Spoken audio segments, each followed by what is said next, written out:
15-237 State versus Randy Timms, terroristic threatening, disorderly conduct. Mr. Timms, I'm looking at a police statement here. Have you gone over this document? Yes, sir. Do you feel you understand the matter set out in the police statement? Yes, sir. Do you understand the charge against you and the range of penalties if you're convicted? Yes, sir. Are you pleading guilty to terroristic threatening, a felony, and disorderly conduct, a misdemeanor? Yes, sir. By entering these pleas, you're giving up your right to have a trial and you give up your right to an appeal. Did you know that? Yes, sir. Okay, are you entering your plea freely and voluntarily? Excuse Are me? you doing this freely and voluntarily? Yes, sir. Other than what's in the police statement, have you been promised anything? No. Okay. Has anyone threatened you or pressured you in order to get you to change your plea? No, sir. Are you pleading guilty because you're in fact guilty of these crimes? Yes, sir. Okay. Who did he threaten, do you know? Your Honor, in a statement threatening his own life, he threatened the life of a 4-year-old boy, his nephew, to Officer Lucy.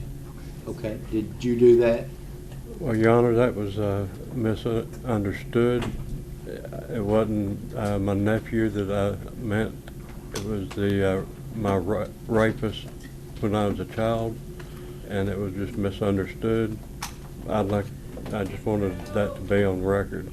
But I did threaten the rapist.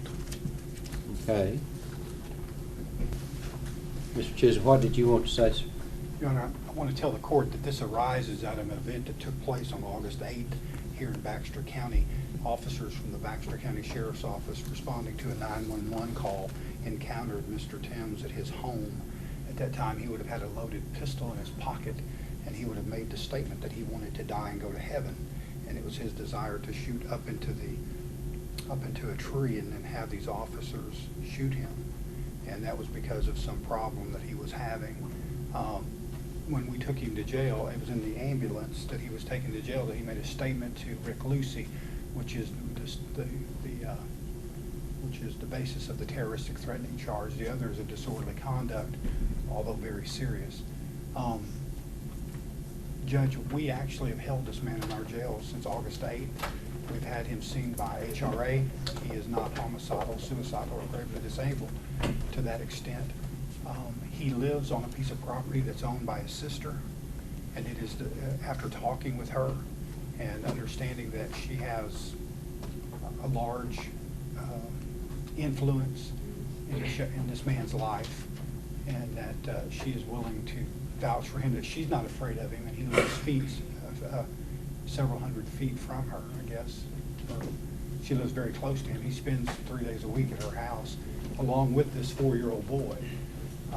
Judge, the state wants to accomplish two things with this plea. One, we want to take away this man's right to own a firearm. I think that was forfeited at the moment he thought he was going to get somebody else to kill him by waving a gun.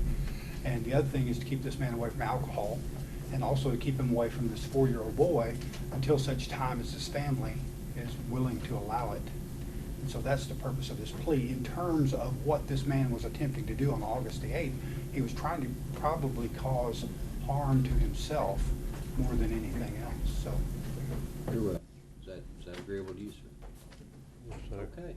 This time, I find you guilty of terroristic threatening, place you on 3 years probation, supervised. On disorderly conduct, you're sentenced to 30 days in the county jail to receive credit for time served. Let's see, you pay $200 in cost, a $500 fine, $200 public defender fee, a DNA fee of $250, $20 booking fee. Pay what you owe at the rate of $100 per month, beginning within 30 days. It says 60, but 60 days. Make your payments to the Sheriff's Department here in Baxter County, okay? Yes, sir.